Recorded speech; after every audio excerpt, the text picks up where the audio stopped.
Sawadika, welcome to Hat Thai Kitchen. As some of you know, I grew up in southern Thailand in a town called Hat Yai. And while I lived there, my number one favorite snack of all time was something that I have never seen anywhere else in Thailand.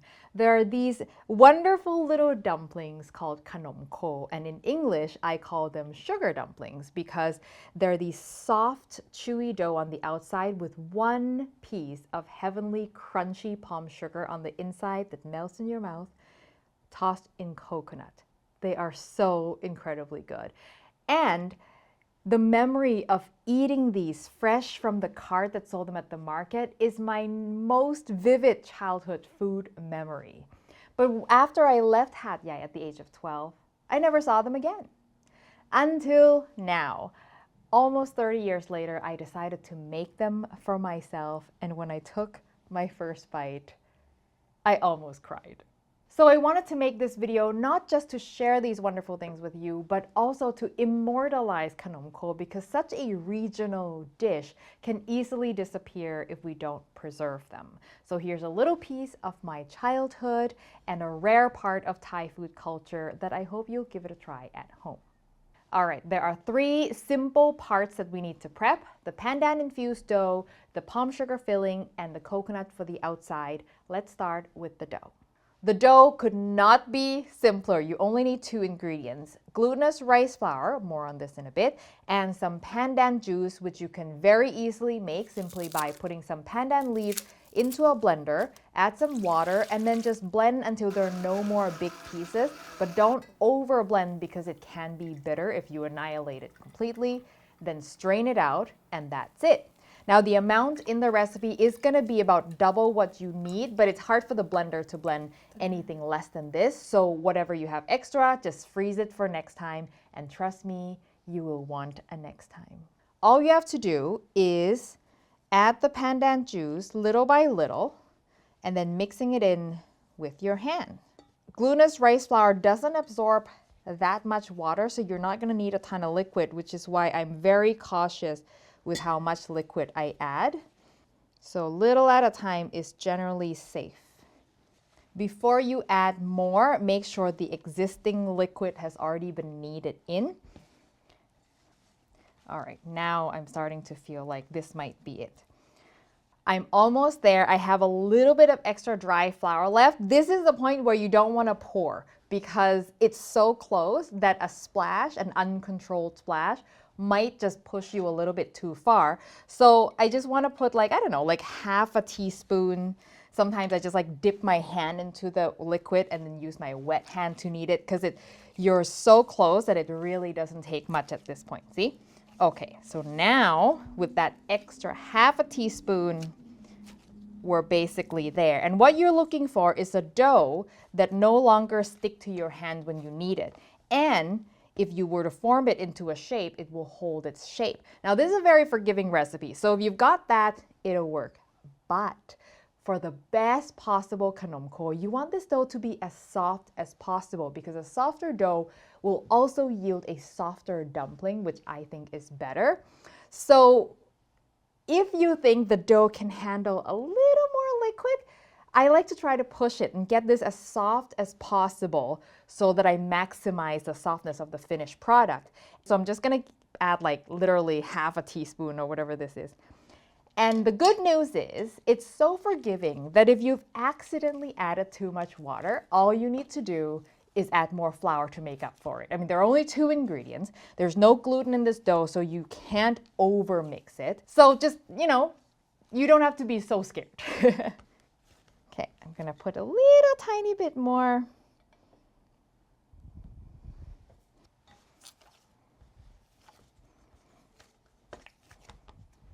One last add, and I think I'm gonna call it.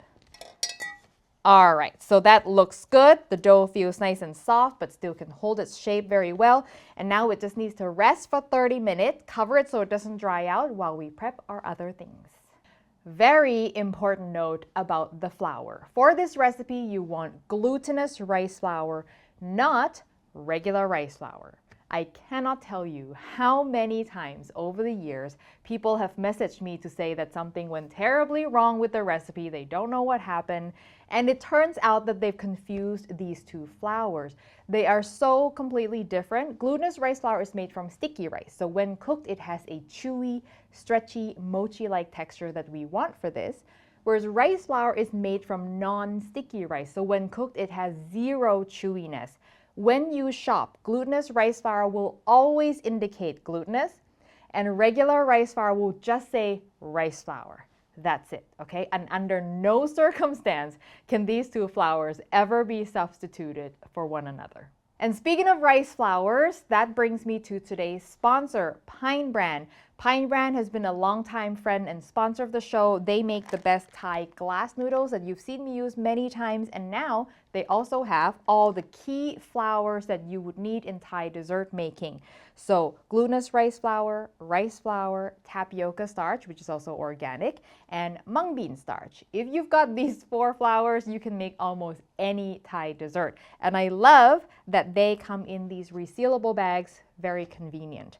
Pine Brand has been a household name in Thailand for over 60 years. It's a high quality brand that I grew up with. So if you see them in stores, definitely give them a try. While the dough is resting, we can be preparing our sugar filling, and all you have to do is chop palm sugar into tiny little cubes.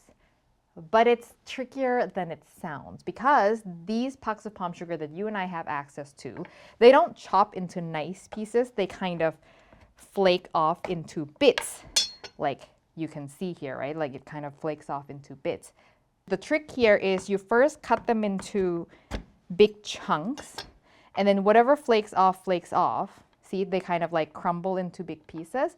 And then you just take these chunks and cut them down into cubes about 1/4 of an inch. What you want is single pieces of sugar, because we want them to be in the dumpling and remain crunchy. So we don't want little tiny bits of palm sugar that will dissolve. So that's what you need to do. So you just need to make about 50 pieces of these. So you just keep going until you have 50 pieces. So I would say if you start with about 4 or 5 pucks, you should be good to go. And then all the bits that flake off, you just save them and consider them pre-chopped for your next recipe. And by the way they're done traditionally, it's much easier than this because they use a special type of palm sugar that already come in flat discs.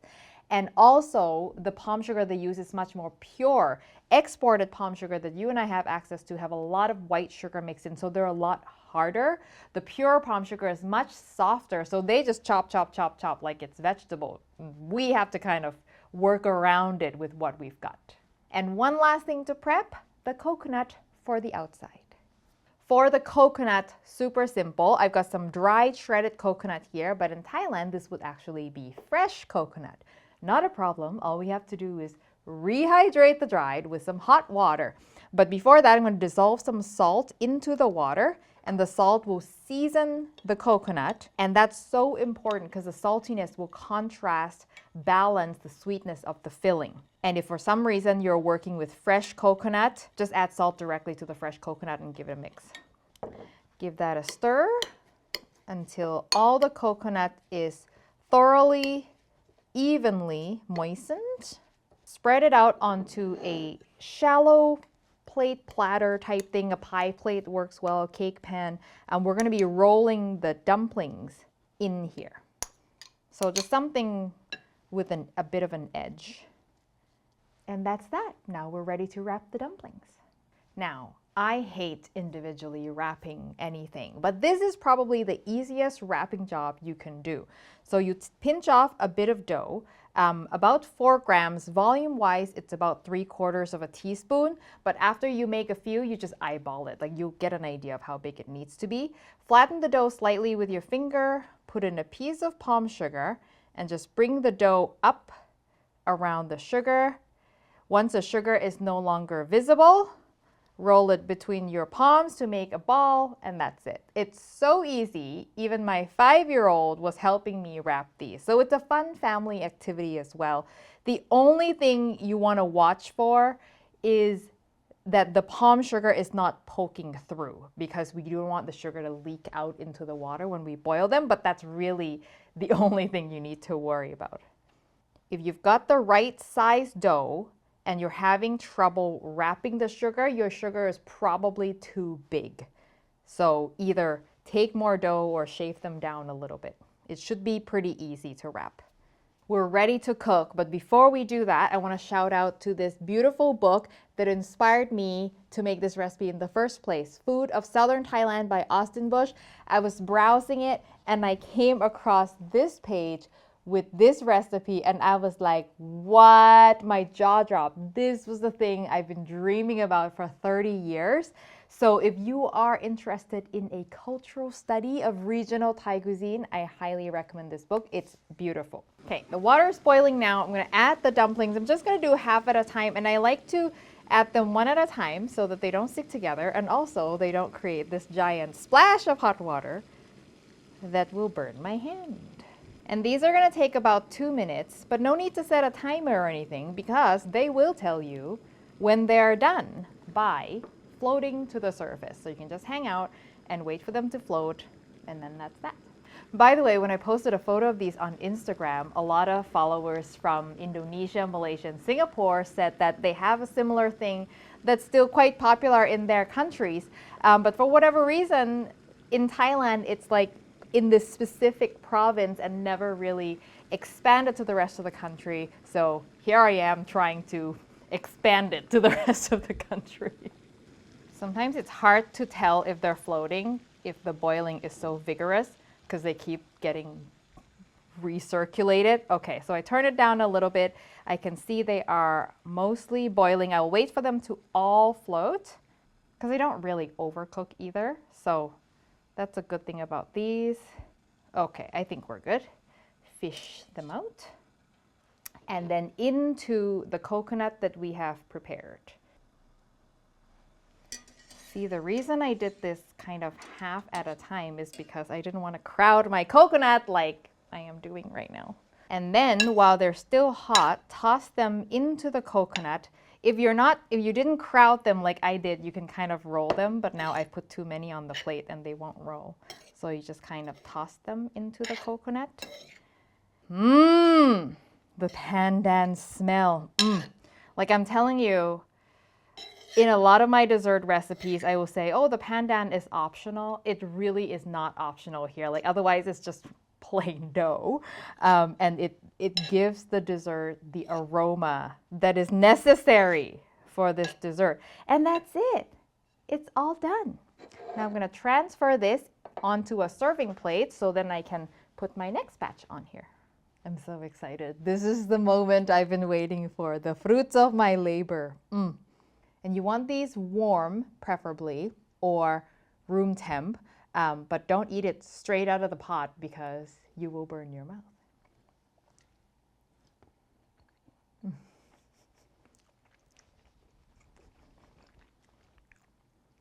I've made these a few times now, and every time the first piece, there's so much memory and nostalgia that comes along with that first piece. It's like, oh yes, this is like, it's coming back from so far, a memory so fond and so long gone.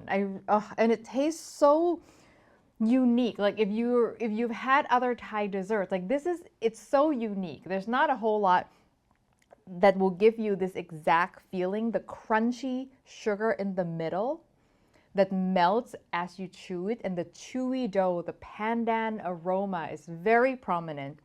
The salty coconut is so key. Do not forget the salt or this thing will not be good. It has everything. It has the texture, it has the aroma, the flavor. Let me show you the inside.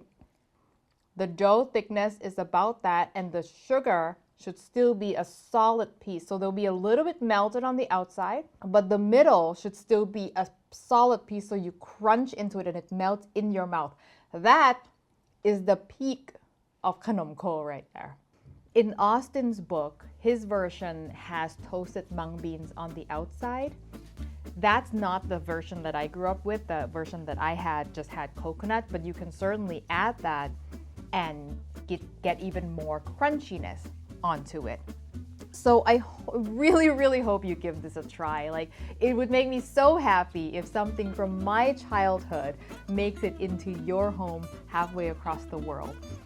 It's a relatively simple recipe, but there are lots of tips for success that I will include in the blog post. So definitely check out the written recipe and read all the tips, so your first batch will be the best batch ever. The recipe, as always, will be on hatthaikitchen.com. A special thanks to all of our Patreon members who help support the show. If you want to know what that's all about, how you can get into my private Discord so we can have a chat, check out the link in the description below. Thank you as always for watching, and I will see you next time. สวัสดีค่ะ